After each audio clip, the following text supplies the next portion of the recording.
So there's a couple of challenges with the current approach that I use and many negotiation instructors use in class.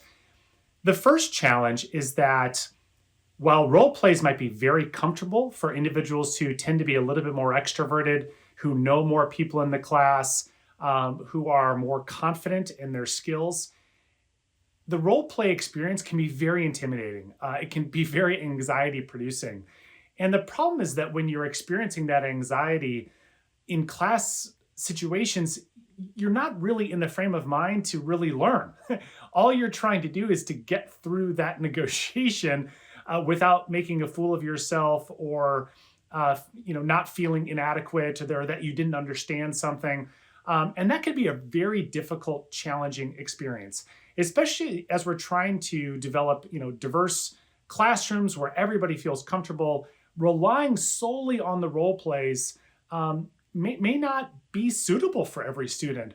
So over the years, I've actually reduced quite a bit the number of role plays I do in my class because I do want students to feel comfortable with whatever role play that we are doing. And that can take a variety of forms. I mean, obviously you can do some situations where maybe only one person is negotiating or they take turns, or you're in a team. But the benefit of virtual reality is that it solves this problem to some degree, right? You're giving every student, regardless of their comfort or their anxiety, a chance to work on their skills. So that's really one way that virtual reality can really reshape the classroom experience. The second one, of course, is that we are moving more to an online environment. We have more than half of our teaching now, even at Mason, is online. A lot of that teaching is asynchronous as well. And we're looking for tools that simulate that role play experience, but that don't require individuals track each other down or set up times in a group or do their own recording or all these sorts of things, which are actually quite difficult to facilitate in an asynchronous environment. The virtual reality, allows students to get, a lot of that same material, but to do it on their own time and at their own pace. The third thing, and I really think this might be the most important way that virtual reality is going to reshape how we think about conflict and negotiation, is that we really struggle in the classroom to give personalized feedback. I've played around with the idea of students recording themselves and they listen back to the recordings and they try to identify tactics and where they did well and where they didn't. It's very difficult to do that. By using virtual reality and the simulations we've developed, it sidesteps this problem. It actually gives them personal feedback on a real-time basis on their skills. They have to choose in the moment what is happening either between actors or even record pieces of negotiation, dialogue themselves. This is hugely beneficial, and I think we're just on the cusp of taking advantage of this new tool.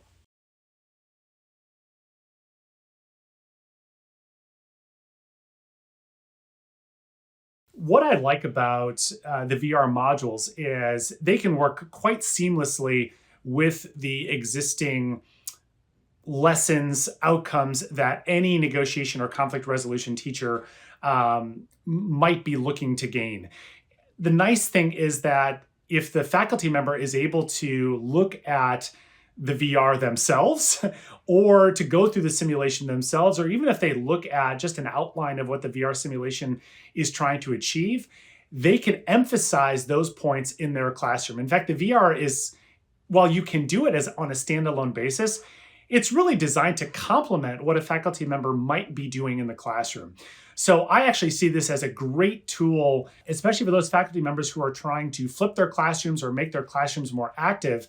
This is a great activity to give the students to do outside the classroom, where maybe it's combined with a lecture or it's combined with a discussion board post where the student might go and do the VR simulation. They might comment on a discussion board. There might be responses to that discussion board about their own experiences. And then in class, the professor is actually able to work with that student on a one-on-one basis, or they can do some peer learning on what worked well and what didn't work well, so that when they go back to the next online module, they do even better, right? So it's this opportunity to really connect with the student on a very personal level, because the student could bring that personal feedback and reflection to the course, again, either through a discussion board or by coming back into the classroom.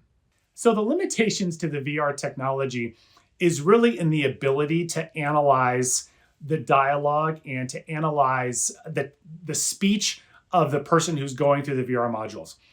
We have done the best we could in terms of identifying words and nonverbal behaviors, eye contact, hand movement, these sorts of things that are starting to tap into what a person might be doing or saying in a real life negotiation. But we're only at the very beginning of this. Like, we could actually imagine a much more powerful AI tool that is really able to analyze more of the dialogue, what the person is actually trying to convey and communicate at a much more sophisticated level. And that technology is coming.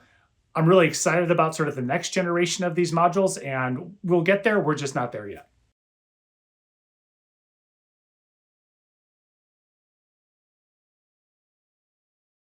So there's a few features in the VR that I think are quite fascinating and quite useful to any teacher who might be looking at negotiation and conflict management. The first one is this idea of analyzing conversations in real time. This is very difficult to do in the classroom. I mentioned before this idea of the fishbowl, where you put people up in front of the class and you can stop and start them and look at tactics in real time, but it's messy, right? You can't control what people are saying.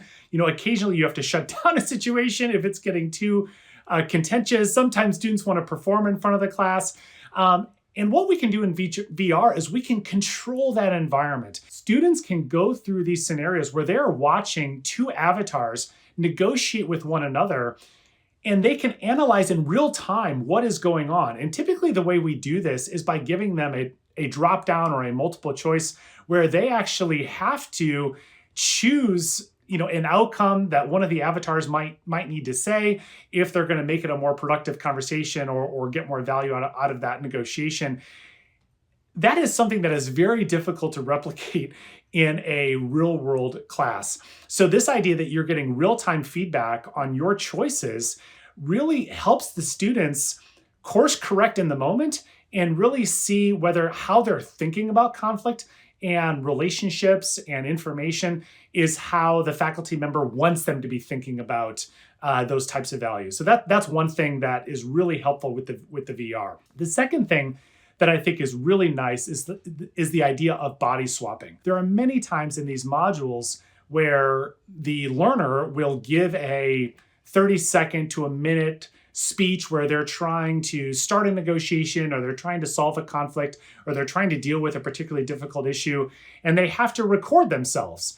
And they can do it multiple times if they're not comfortable with it, but then they get to swap with the avatar who they're talking to and actually see themselves, and they get to see their hand movements, they get to see their eye contact, they get to hear their own voice, and they really get to reflect, again, in real time, how well they are doing in terms of solving whatever scenario that we put them in. It's a little intimidating, but it's actually a very powerful learning tool. And once students get comfortable with it, it's really nice for them to actually see how they're coming across. And then they can, again, course correct and change that behavior in order to improve in the future. The final thing that's really nice is there are many activities that are very engaging in the VR.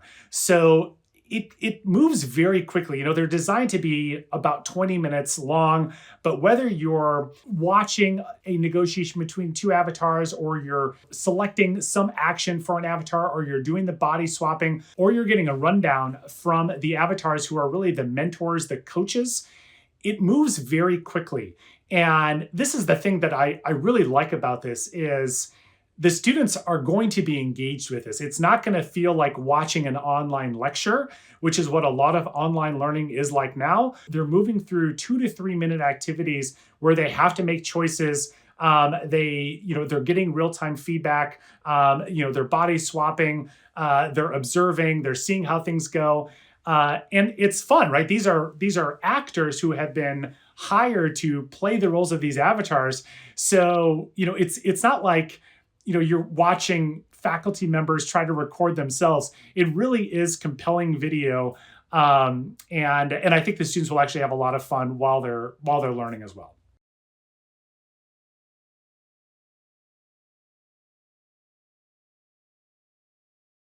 if you're considering, adopting one of these modules, the first thing I would recommend is watch them. Even if you don't have a VR headset, you can do it on your computer. Go in and just take a look at what it looks like. I think you'll find it's much different than a lot of the other resources that are out there on negotiation and conflict management.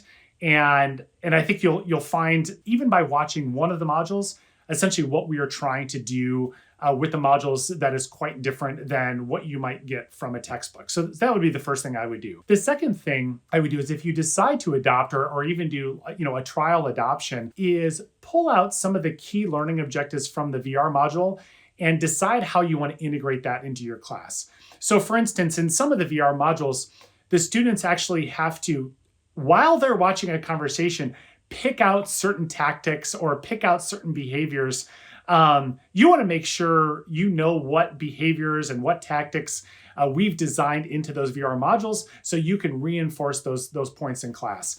That's really going to emphasize the importance of the VR module and stress those learning points with the students. The third point is really think about how you can integrate the VR module with your existing class materials. If this is an asynchronous class, what sort of discussion board posts, do you want your students to engage in, or other reflections that will leverage and really hit home the learning points of the VR module? If this is a synchronous class, what can you do in real time to have students, reflect with each other or with the class or with you about their experiences in the VR? If this is a face-to-face class, maybe there's even a way to do some screen grabs, right? Where you're actually taking different parts of the module, you're putting them up on the screen in class, and you're facilitating a discussion about what was really going on. This has the advantage of what I was describing with the fishbowl activity, where now you have a common negotiation that you're discussing, or a common understanding with the mentors or the teachers in the VR simulation that everybody has seen. Really, what I like about this from a teaching point of view is we are often tasked as teachers to go put our class online. Like, you can figure this out, and you have to record an online lecture, or you have to develop some sort of online module. These modules do a lot of that work for you. Rather than making the students sit through a relatively boring 15-minute, 20-minute, 30-minute lecture that might just be PowerPoint slides or something else using that type of medium, this is a much different, much more engaging way to get a lot of those same points across.